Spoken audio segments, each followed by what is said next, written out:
9 বছর বালক ও রাজার সিংহাসনে উঠা শুকর আদায় করে, এটা আমার মালিকের দেওয়া ইলমের নূরের সম্মান।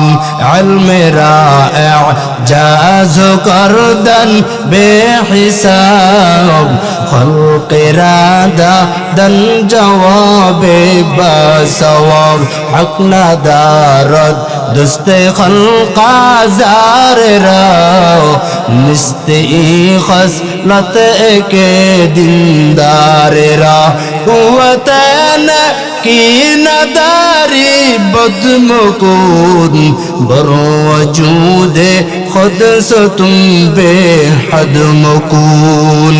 9 বছর বালক এবার সিংহাসনে বৈশা বাদশাকে ডাক দেখো, বাদশাহ আপনার প্রশ্নটা কি ছিল? ডাক দেখো, আমি বাদশাহ জান্নাতি নাকি জাহান্নামী একটু জানবার চাই।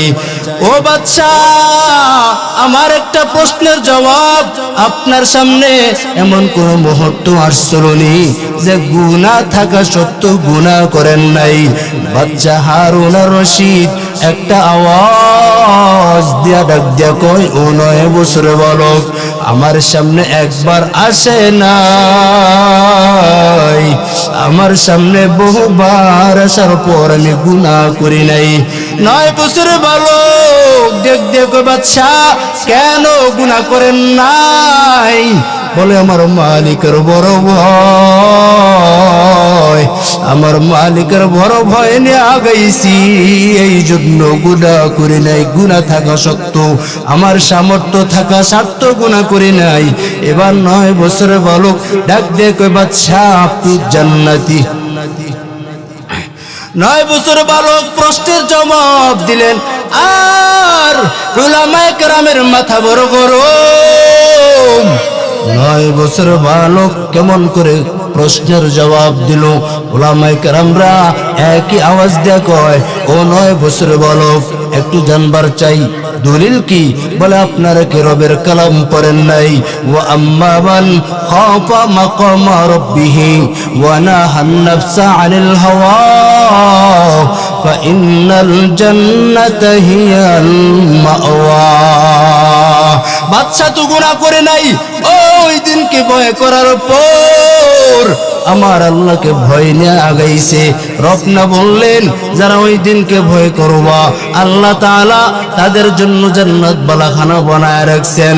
সব উলামায়ে কেরামরা তদন্ত শুরু করলো, এই 9 বছরের বালকটাকে একটু জানবার চাই। ভবিষ্যৎবাণী কইরা দেখে এই বালকটা জীর্ণ শূন্য কোনো বালক না, এই বালকটা হলো 4 ইমামের মধ্যে একজন ইমাম, ইমাম শাফিঈ রাহমাতুল্লাহি আলাইহি। हर के दारद खौफ हक दर्दिल मदाम जन्नतुल मावा देहत उरा मकाम। যুবক, আজ আপনার অন্তরে রবের ভয় নাই, আমার আল্লাহর ভয় কিঞ্চিত পরিমাণ ঢুকাইতে পারেন নাই। আপনার দিনে যদি আল্লাহর ভয় থাকতো তাহলে কোশ্চেন কেন গুনাহ করতেন না? আজ আপনি গুনাহ নিয়ে বড় পাগল, আজ আপনি গুনাহ নিয়ে বড় আরামে আছেন। আজ আপনাকে গুনাহ গ্রাস করে বলাইছে, আল্লাহকে তুই কেন গুনাহ করতেছো? আমি আল্লাহর ভয় তোর দিলে কি কিঞ্চিত নাই? কেন তুই অন্যায় করতেছো? তুই কি পায় গেছো? কার মোহাব্বত নিয়ে তুই সামনে আগাইতেছো? আমি রবের ভালোবাসা কই, আমি আল্লাহ যে তোর এত সুন্দর কইরা তোর চেহারা বানাইলাম, আমি আল্লাহ তাআলা তোর এত সুন্দর বডিটা তৈরি করলাম, একটু তাকাইয়া দেখছুনি গোলাম, তোর এত সুন্দর চেহারা দুনিয়ার কোন কারিগর বানাইছে? দুনিয়ার কোন কারিগর বানায় নাই।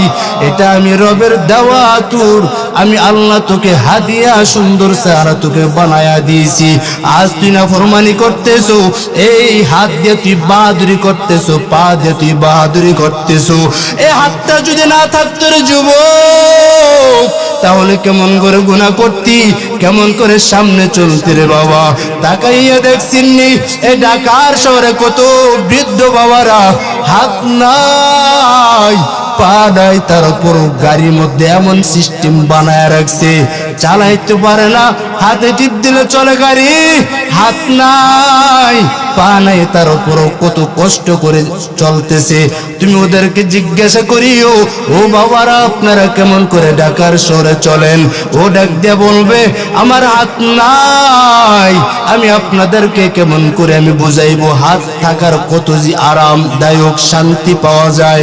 আমার দুইটা পা নাই, আমি বুঝি আমার পা না থাকার কষ্ট কেমন। কত যুবক, কত বৃদ্ধ বাবারা যখন বাসের মধ্যে চলাচল করি, কত অন্ধ মানুষ, কত আল্লাহর বান্দারা হাত নাই, যখন বাসে চলি তখন বাসে ওইটা ভিক্ষা চায়। আর ডাক দেখো আল্লাহ করিম আমাকে কিছু ভিক্ষা দেন। আর ডাক দেখো ও যাত্রী ভাই বোনেরা, আপনারা যখন বাসার মধ্যে ফিরবেন, বাসার মধ্যে ফিরা আপনার সন্তানগুলো আপনাকে জরা জরা জরা জরা যখন ধরবে, আর ডাক দিয়ে বলবে বাবা কি আনছো, মজা আসিনি, মজা দেও বাবা, মজা আনসুনি, মজা দেও। আপনারা পকেট থেকে চকলেট বের করে দেওয়ার পর সন্তানেরা বলবে বাবা তুমি না কত ভালো আব্বু আমার। আর আমিও যখন বাসায় যাই, আমার সন্তানে আমাকে জড়াইয়া দিয়ে রাখে বাবা তুমি না কত ভালো আব্বু আমার, কি আনছো মজা দাও। ও যুবক, উনিও পকেট থেকে চকলেট বের করে দিয়া কয় নাও নাও চকলেট নাও। সন্তানেরা ডাক দেখো বাবা তুমি না কত ভালো আব্বু আমার। ও যাত্রীরা,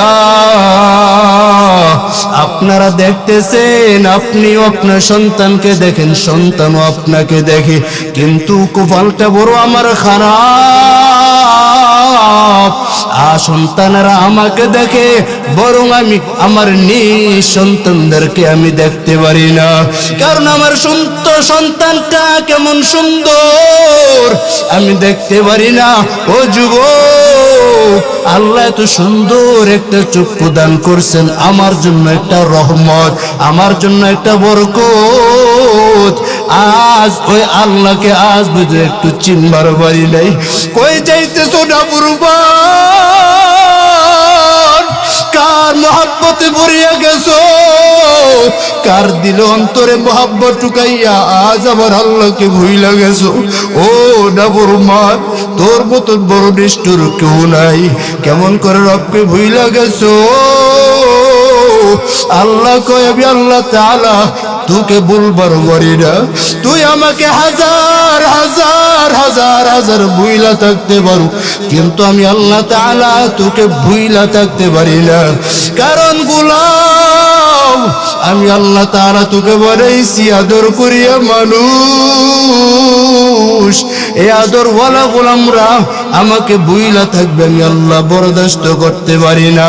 ও নিমক হারামের দল, আসেন আসেন আল্লাহর দরবারে একটু ফিরিয়ে আসেন, আর অন্যায় করবেন না, আর অন্যায় করিয়েন না। যুবকেরা আপনাদের পা দুটো আগায় দেন, আর বইলেন হুজুর আর জীবন মরিয়া গেল, এক ওয়াক্ত নামাজ কাজা করব না, অন্তরটা পরিষ্কার নিয়ে আগাইও, অন্তরটা নিয়ে একটু খালেস নিয়ে বানাইয়া চইলেন, আল্লাহ তাআলা জীবন চলার মধ্যে আপনি বরকত বাড়ায় দিবেন।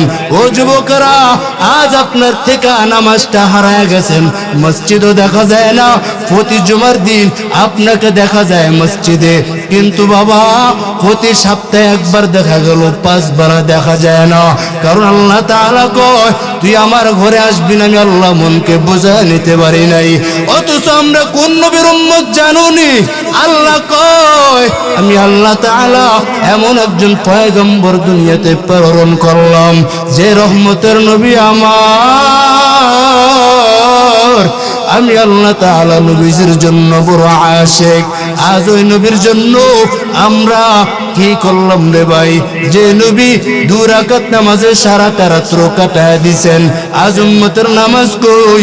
উম্মতরা নামাজ হারা হয়ে গেছেন। রহমতের নবী কয় ও উম্মতরা নামাজ পড়ো, নামাজ পড়লে রবের নিকটতম বান্দা হয়ে যাবা। একদিন রহমতের নবী আমার, ও যুবক দিলের কানটা লাগায় শোনো, চামড়া কান লাগায় শুনলে কোনো লাভ হবে না।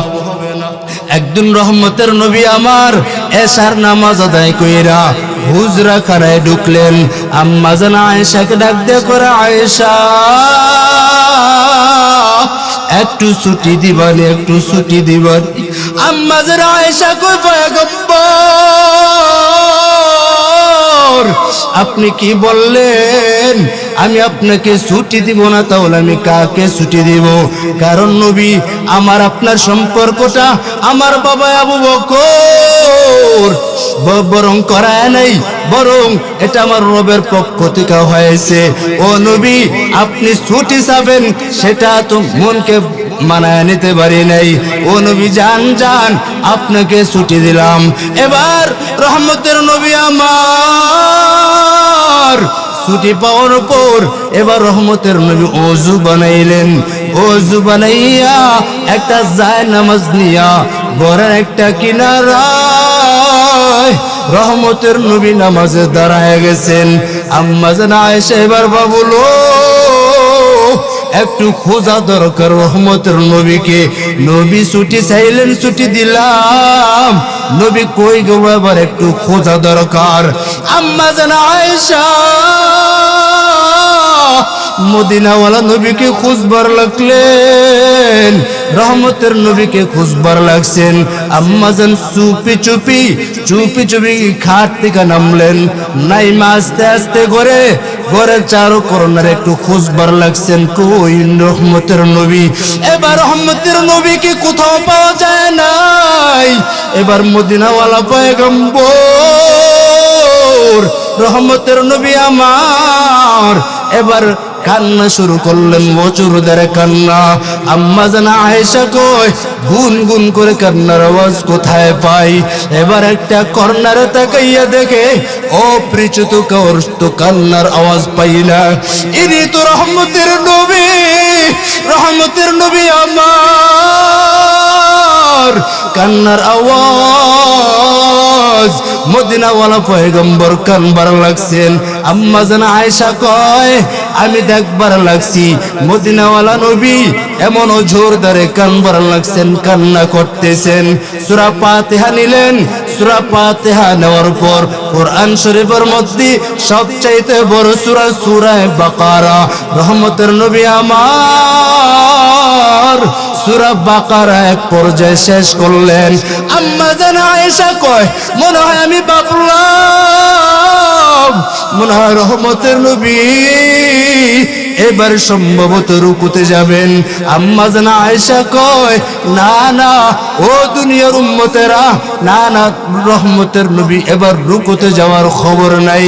এবার তাকাইয়া দেখতেছি সূরা বাকারা শেষ, এর পরের সূরা আবার টান দিলেন। আম্মা জান আয়েশা কয় এত লম্বা নামাজ আমার জীবনে আমি জীবনে দেখি নাই, নবীর এত দীর্ঘায়িত নামাজ। আমি মনে মনে ভাবলাম নবীজির সম্ভবত মনে হয় এটাই শেষ নামাজ। নবীজি অনেক দীর্ঘক্ষণ পর রুকুতে যাওয়ার খবর নাই। চোখ পানি পরে পরে পরে পরে ও যুবকেরা নামাজ পড়ো। নবী জানা দেয় আকরাবু মা ইয়াকুনুল আবদু মির রাব্বিহি ওয়া হুয়া সাজিদুন। ও যুবকেরা রহমতের নবী জানায় হয়। উম্মতরা বান্দা যখন সিজদা যায় তখন বান্দাগুলো রবের নিকটতম পেয়ারা বান্দা হয়ে যায়।